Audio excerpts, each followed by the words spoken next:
प्रिय दोस्तों, 2026 के फरवरी महीने में एक ऐसा दिन आने वाला है जब सूरज की सुनहरी रोशनी पर एक काला पर्दा गिर जाएगा। यह कोई मामूली घटना नहीं है। यह साल का पहला सूर्य ग्रहण होगा जो ठीक महाशिवरात्रि के पवित्र पर्व के आसपास घटित होने जा रहा है। लेकिन ठहरिए, सबसे बड़ा और महत्वपूर्ण सवाल यह है कि क्या यह ग्रहण आपके शहर, आपके गांव या आपके घर के ऊपर दिखाई देगा? क्या इस बार भी गर्भवती माताओं को उन कड़े नियमों का पालन करना पड़ेगा जो सदियों से हमारी दादी नानी बताती आ रही हैं, या फिर आधुनिक विज्ञान ने इन सब बातों को खारिज कर दिया है? आज के इस वीडियो में हम आपको वह परम सत्य बताने जा रहे हैं जो आपको इंटरनेट की सतह ही दुनिया में कहीं नहीं मिलेगा। अगर आपने इस वीडियो का एक भी पल छोड़ दिया या इसे आगे बढ़ाकर देखा, तो हो सकता है कि आप उस महत्वपूर्ण जानकारी से वंचित रह जाएं जो आपके परिवार की सुरक्षा के लिए अनिवार्य है। तो चलिए, अपने मन को एकाग्र कर लीजिए और जुड़ जाइए गीता अनुभूति के इस विशेष सफर में, क्योंकि आज हम समय के उस पन्ने को पलटने जा रहे हैं जिस पर आपके भविष्य की इबारत लिखी है। अक्सर हम अपनी रोजमर्रा की जिंदगी में इतने व्यस्त हो जाते हैं कि हमें आसमान में होने वाले बदलावों का पता ही नहीं चलता। हम सोचते हैं कि सूरज तो रोज निकलता है और रोज ढलता है, इसमें नया क्या है? लेकिन हमारे जसियों ने हजारों साल पहले ही अपनी दिव्य दृष्टि से यह देख लिया था कि जब जब सूर्य पर संकट आता है, जब जब राहु की काली छाया सूर्य देव को ग्रसने का प्रयास करती है, तब तब पृथ्वी पर हाहाकार मचता है। समुद्र में ज्वार भाटा आता है, पशु पक्षी अपना रास्ता भूल जाते हैं और इंसान का मन बिना किसी कारण के बेचैन होने लगता। 2026 का यह पहला सूर्य ग्रहण इसलिए भी खास है क्योंकि यह कुंभ राशि में लगने जा रहा है। कुंभ राशि, जिसे न्याय के देवता शनिदेव का घर कहा जाता है। जरा सोचिए, जब ग्रहों का राजा सूर्य अपने ही पुत्र लेकिन परम शत्रु शनि के घर में जाकर कमजोर पड़ जाएगा और ऊपर से राहु का साया उसे घेर लेगा, तो ब्रह्मांड में कितनी उथल पुथल मचेगी। यह केवल एक खगोलीय घटना नहीं है, बल्कि यह ऊर्जाओं का एक महासंग्राम है जिसका सीधा असर आपकी जेब, आपकी सेहत और आपके रिश्तों पर पड़ने वाला है। अब आप सोच रहे होंगे कि आखिर वह तारीख कौन सी है। जब यह सब होने वाला है तो अपने दिल की धड़कनों को थाम लीजिए और इस तारीख को अपने अंतर्मन में उतार लीजिए। यह घटना घटित होगी फाल्गुन मास की अमावस्या को। अंग्रेजी कैलेंडर के अनुसार यह तारीख है 17 फरवरी 2026। दिन होगा मंगलवार का। जी हां, मंगलवार का दिन, जो हनुमान जी का दिन होता है और मंगल ग्रह का भी प्रतीक है। मंगल का अर्थ है ऊर्जा और आग, और सूर्य भी आग का गोला है। जब आग का मिलन आग से होगा और उस पर ग्रहण लगेगा तो इसका प्रभाव बहुत ही तीव्र होने वाला है। लेकिन यहां एक बहुत बड़ा रहस्य छिपा है जिसे समझना आपके लिए बेहद जरूरी है। बहुत से लोग पंचांग खोलकर बैठ गए होंगे और डर रहे होंगे कि 17 फरवरी को क्या होगा, लेकिन आपको डरने की नहीं, बल्कि समझने की जरूरत है। सबसे पहले बात करते हैं समय की, क्योंकि ज्योतिष में समय ही सबसे बलवान है।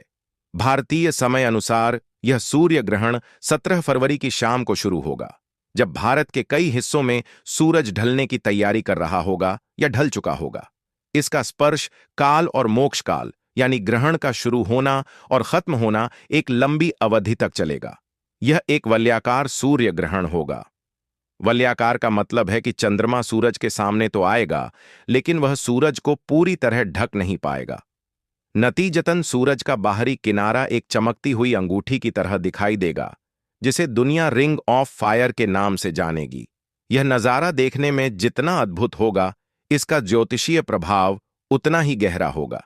लेकिन अब मैं जो बताने जा रहा हूं, उसे सुनकर आप राहत की सांस लेंगे या शायद थोड़ा मायूस भी हो जाए। यह सूर्य ग्रहण भारत में दिखाई नहीं देगा। जी हां, आपने बिल्कुल सही सुना। 17 फरवरी 2026 का यह ग्रहण भारत की भूमि से अदृश्य रहेगा। यह मुख्य रूप से अंटार्कटिका में पूर्ण रूप से और दक्षिणी अमेरिका और अफ्रीका के कुछ सुदूर दक्षिणी हिस्सों में आंशिक रूप से दिखाई देगा। अब यहां एक बहुत बड़ा प्रश्न उठता है जो हर श्रद्धालु के मन में आता है कि गुरुजी, अगर ग्रहण भारत में नहीं दिख रहा है तो क्या इसका हम पर कोई असर नहीं होगा? क्या हमें सूतक के नियमों का पालन नहीं करना चाहिए यह वह मोड़ है जहां 90% लोग गलती कर बैठते हैं। वह या तो अंधविश्वास में पड़कर बहुत ज्यादा डर जाते हैं या फिर आधुनिक बनने के चक्कर में हर नियम को तोड़ देते हैं। लेकिन गीता अनुभूति पर हम आपको शास्त्र और विज्ञान दोनों का सही संतुलन बताते हैं। हमारे धर्म शास्त्र, विशेषकर निर्णय सिंधु और धर्म सिंधु, साफ साफ शब्दों में कहते हैं कि जिस स्थान पर ग्रहण दृश्य नहीं होता वहां उसका सूतक काल मान्य नहीं होता। इसका सीधा अर्थ यह है कि 17 फरवरी 2026 को भारत में मंदिरों के कपाट बंद नहीं किए जाएंगे। देवी देवताओं की मूर्तियों को स्पर्श करने पर कोई मनाही नहीं होगी और ना ही आपको खाने पीने की वस्तुओं में तुलसी दल डालने की अनिवार्यता होगी। आप सामान्य दिनों की तरह पूजा पाठ कर सकते हैं, अपने दफ्तर जा सकते हैं और अपना हर काम कर सकते हैं। लेकिन और यह एक बहुत बड़ा लेखन है जिसे आपको नजरअंदाज नहीं करना चाहिए। शास्त्रों का यह नियम सामान्य जनमानस के लिए है, लेकिन ऊर्जा के स्तर पर विज्ञान कुछ और ही कहता है। पृथ्वी एक ही है और हम सब एक ही छत के नीचे रहते हैं जिसे हम वायुमंडल कहते हैं।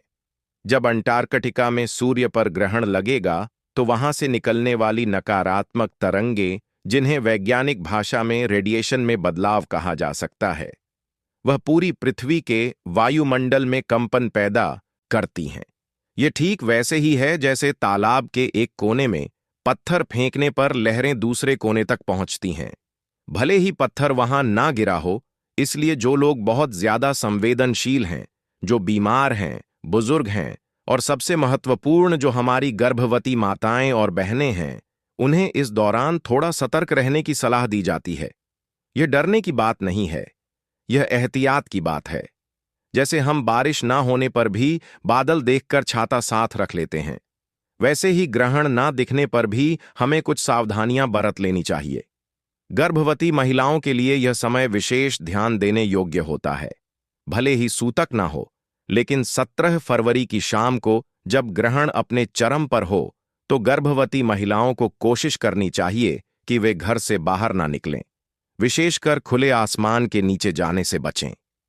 पुरानी मान्यता है कि ग्रहण के समय वातावरण में दूषित कीटाणु और नकारात्मक शक्तियां सक्रिय हो जाती हैं, जो गर्भ में पल रहे शिशु की कोमल त्वचा और उसके मानसिक विकास को प्रभावित कर सकती है। इसीलिए हमारे बुजुर्ग कहते थे कि ग्रहण के समय गर्भवती महिला को काटना, सिलना या किसी भी धारदार चीज का इस्तेमाल नहीं करना चाहिए। इसके पीछे का मनोवैज्ञानिक कारण यह है कि मां का मन उस समय पूरी तरह शांत और सात्विक रहना चाहिए। अगर मां हिंसक कार्यों में या काटने छांटने में व्यस्त रहेगी तो उसका असर बच्चे के स्वभाव पर पड़ सकता है। इसलिए आप उस समय अपने कमरे में आराम से बैठे और मन ही मन भगवान कृष्ण के बाल रूप का ध्यान करें या फिर अपने इष्ट देव का मंत्र जाप करें। अब बात करते हैं कुंभ राशि और अन्य राशियों पर इसके प्रभाव की। जैसा कि मैंने पहले बताया, यह ग्रहण कुंभ राशि में लग रहा है। कुंभ वायु तत्व की राशि है और इसके स्वामी शनि है।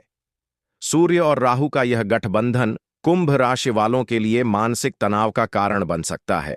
आपको लग सकता है कि आपके काम बिना वजह रुक रहे हैं या आपके अपने ही लोग आपके खिलाफ षड्यंत्र रच रहे हैं।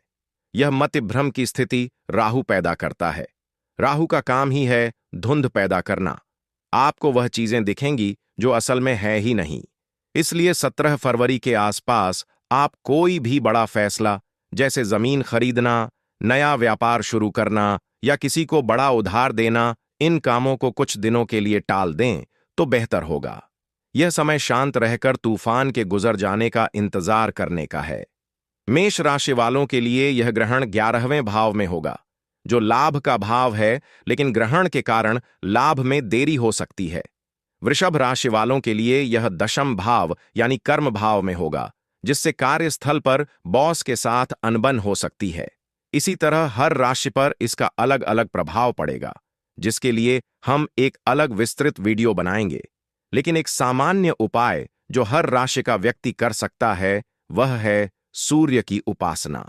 17 फरवरी की सुबह ग्रहण शुरू होने से पहले आप ब्रह्म मुहूर्त में उठे स्नान करें और तांबे के लोटे में जल लेकर उसमें थोड़ा सा गुड़, लाल फूल और अक्षत मिलाकर सूर्य देव को अर्घ्य दें।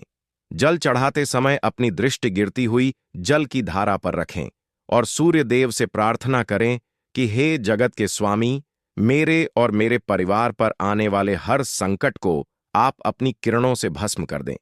यह छोटा सा उपाय आपको एक अदृश्य सुरक्षा कवच प्रदान करेगा। बहुत से लोग यह प्रश्न पूछते हैं कि क्या ग्रहण के दौरान हम सो सकते हैं? देखिए, शास्त्रों में ग्रहण के दौरान सोने की मनाही है। कहा जाता है कि इस समय सोने से व्यक्ति रोगी होता है। लेकिन क्योंकि यह ग्रहण भारत में नहीं दिख रहा और सूतक नहीं है, तो आप पर यह नियम कड़ाई से लागू नहीं होता। लेकिन अगर आप एक आध्यात्मिक व्यक्ति हैं और आप चाहते हैं कि आपके अंदर की दह शक्तियां जागृत हो, तो 17 फरवरी की शाम को सोने के बजाय ध्यान करें। यह समय साधना के लिए, मंत्र सिद्ध के लिए और अपने पापों के प्रायश्चित के लिए सर्वोत्तम माना गया है। कहते हैं कि सामान्य दिनों में किया गया एक माला का जाप और ग्रहण काल में किया गया एक माला का जाप, दोनों के फल में जमीन आसमान का अंतर होता है। ग्रहण काल का जाप लाख गुना अधिक फलदायी होता है। तो इस सुनहरे अवसर को नींद में क्यों गम माना? अब एक और महत्वपूर्ण विषय पर बात करते हैं जिसे अक्सर लोग भूल जाते हैं, और वह है दान। ग्रहण के बाद स्नान और दान का विशेष महत्व है। 17 फरवरी को ग्रहण खत्म होने के बाद या अगले दिन 18 फरवरी की सुबह आप अपनी सामर्थ्य के अनुसार कुछ ना कुछ दान जरूर करें, क्योंकि यह सूर्य ग्रहण है। तो सूर्य से संबंधित वस्तुएं जैसे गेहूं, गुड़, तांबा, मसूर की दाल या लाल वस्त्र का दान किसी गरीब ब्राह्मण या किसी जरूरतमंद को करना बहुत शुभ होता है। अगर आप राहु के प्रभाव को कम करना चाहते हैं तो काले तिल या काले कंबल का दान भी कर सकते हैं। दान एक ऐसा कर्म है जो आपके बुरे ग्रहों के प्रभाव को काट कर रख देता है। जब आप किसी भूखे को भोजन कराते हैं तो उसकी आत्मा से जो आशीष निकलता है वह किसी भी ग्रह के दुष्प्रभाव से बड़ा होता है। सोशल मीडिया और व्हाट्सएप के इस दौर में आपको कई डराने वाले मैसेज मिलेंगे कि 17 फरवरी को दुनिया में अंधेरा छा जाएगा, पक्षी मर जाएंगे या कोई बड़ी आपदा आएगी। गीता अनुभूति परिवार आपसे निवेदन करता है कि ऐसी अफवाहों पर बिल्कुल ध्यान ना दें। सूर्य ग्रहण एक खगोलीय घटना है जो सदियों से होती आ रही है और विज्ञान ने इसे बहुत अच्छे से समझा है। हाँ, इसका आध्यात्मिक और ज्योतिषीय महत्व जरूर है, लेकिन यह डरने का नहीं बल्कि आत्मचिंतन का समय है। यह समय है यह समझने का कि हम इस ब्रह्मांड के सामने कितने छोटे हैं और एक परम शक्ति है जो इस पूरे ब्रह्मांड को चला रही है। एक और बात जो ध्यान देने योग्य है वह यह है कि 17 फरवरी 2026 के बाद इसी साल अगस्त में एक और सूर्य ग्रहण लगेगा और साथ ही चंद्र ग्रहण भी होंगे। यानी 2026 ग्रहणों का साल रहने वाला है। इसलिए यह बहुत जरूरी है कि आप अभी से अपनी दिनचर्या में कुछ बदलाव लाएं। रोज सुबह सूर्य नमस्कार करना शुरू करें, गायत्री मंत्र का जाप करें और अपने घर में गूगल या लोबान की धूप जलाएं ताकि नकारात्मक ऊर्जा घर में ना टिक सके। अपने बड़ों का सम्मान करें क्योंकि सूर्य पिता का कारक है। अगर आप अपने पिता का सम्मान नहीं करते तो आप कितने भी जल चढ़ा लें, सूर्य देव प्रसन्न नहीं होंगे। और अगर आप अपने कर्मचारियों या गरीबों को सताते हैं तो शनिदेव कुपित हो जाएंगे। इसीलिए अपने कर्मों को सुधारना ही सबसे बड़ा उपाय है। तो निष्कर्ष के तौर पर 17 फरवरी 2026 को पड़ने वाला सूर्य ग्रहण भारत में दृश्य नहीं है और न ही इसका सूतक काल मान्य है, लेकिन सावधानी और श्रद्धा में ही सुरक्षा है। गर्भवती महिलाएं थोड़ा सतर्क रहें। बाकी सभी लोग सामान्य रूप से अपना जीवन व्यतीत करें, लेकिन मन में ईश्वर का स्मरण बनाए रखें। यह समय अपने अंतर मन में झांकने का है और समय की गर्भवती जो है और ना ही प्रतिकरण के लिए चारपाती दशक के सामने ही सुरक्षा है। अपने विकारों को दूर करने का है और नई ऊर्जा के साथ आगे बढ़ने का है। हम उम्मीद करते हैं कि इस वीडियो ने आपके मन से ग्रहण से जुड़े हर डर और हर शंका को दूर कर दिया होगा। अगर फिर भी आपके मन में कोई सवाल रह गया है या आप जानना चाहते हैं कि आपकी विशेष राशि पर इसका क्या प्रभाव पड़ेगा, तो आप हमें नीचे कमेंट बॉक्स में लिखकर बता सकते हैं। हम आपके हर कमेंट को बहुत ध्यान से पढ़ते हैं और उसका जवाब देने की पूरी कोशिश करते हैं। जाने से पहले एक बार कमेंट में जय सूर्यदेव या जय श्री कृष्ण जरूर लिखें। यह केवल एक कमेंट नहीं है, यह आपकी हाजिरी है जो ईश्वर के दरबार में लग रही है। हमारा उद्देश्य हमेशा से यही रहा है कि हम आपको धर्म और विज्ञान का सही ज्ञान दें, ताकि आप अंधविश्वास से बचें और सच्चे ज्ञान के प्रकाश में अपना जीवन संवार सकें।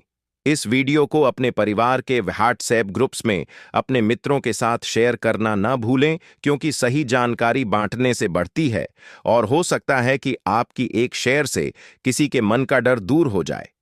17 फरवरी तक हम इस विषय पर और भी कई महत्वपूर्ण जानकारियां लाते रहेंगे।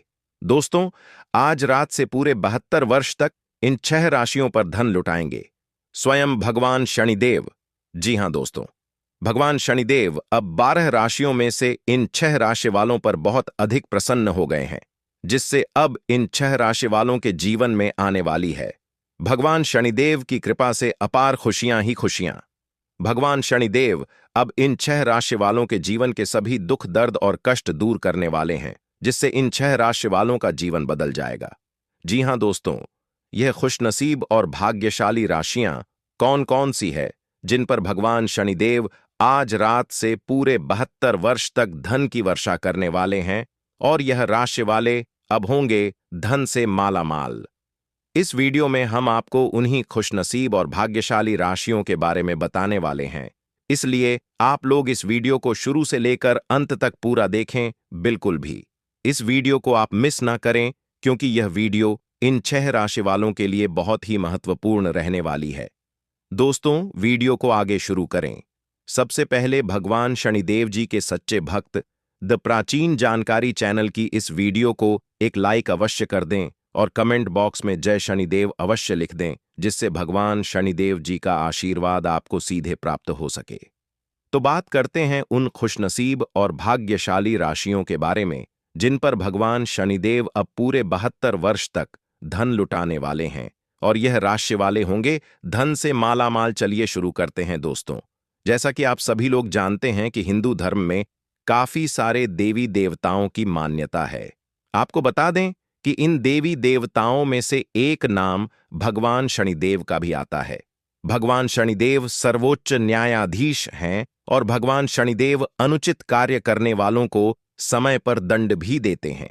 भगवान शनिदेव सूर्यपुत्र और कर्म फल के दाता माने जाते हैं, और आपको बता दें कि मोक्ष को प्रदान करने वाले एकमात्र भगवान शनिदेव ही हैं। भगवान शनिदेव को लेकर बहुत से लोगों के अंदर घबराहट होती है, लेकिन सच बात तो यह है कि भगवान शनिदेव प्रकृति में संतुलन बनाकर रखते हैं और यह सभी प्राणी के साथ उचित न्याय करते हैं। शनिदेव की कृपा जिस इंसान पर हो जाती है, उस पर कोई भी परेशानी नहीं आती। जो लोग गलत काम करते हैं, पाप करते हैं, दूसरों को नुकसान पहुंचाते हैं, भगवान शनिदेव उन्हीं को दंड देते हैं। आपको बता दें कि अब भगवान शनिदेव की कृपा 12 राशियों में से इन 6 राशि वालों पर होने वाली है। दोस्तों, इन 6 राशि वालों पर भगवान शनिदेव बहुत अधिक प्रसन्न हो गए हैं। अब इन 6 राशि वालों के जीवन में किसी भी चीज की कोई कमी नहीं रहेगी। आपको बता दें कि भगवान शनिदेव अब इन 6 राशि वालों पर अपनी अत्यधिक कृपा बरसाने वाले हैं। जी हां दोस्तों, इस प्रभाव से इन 6 राशि वालों के जीवन में अपार खुशियां ही खुशियां आने वाली हैं। इन 6 राशि वालों के जीवन के सभी दुख, दर्द और कष्ट मिटने वाले हैं। इन 6 राशि वालों को भगवान शनिदेव के आशीर्वाद से अपने जीवन में अनेकों प्रकार के लाभ, धन, लाभ और बड़ी बड़ी सफलताओं की प्राप्ति होने वाली है, जिससे इन 6 राशि वालों का जीवन बदल जाएगा। दोस्तों, जिन खुशनसीब और भाग्यशाली राशियों के बारे में हम बात कर रहे हैं, उन खुशनसीब और भाग्यशाली राशियों पर भगवान शनिदेव की कृपा होने वाली है। और इन खुशनसीब और भाग्यशाली राशियों में से जो पहली राशि है, वह है मकर राशि।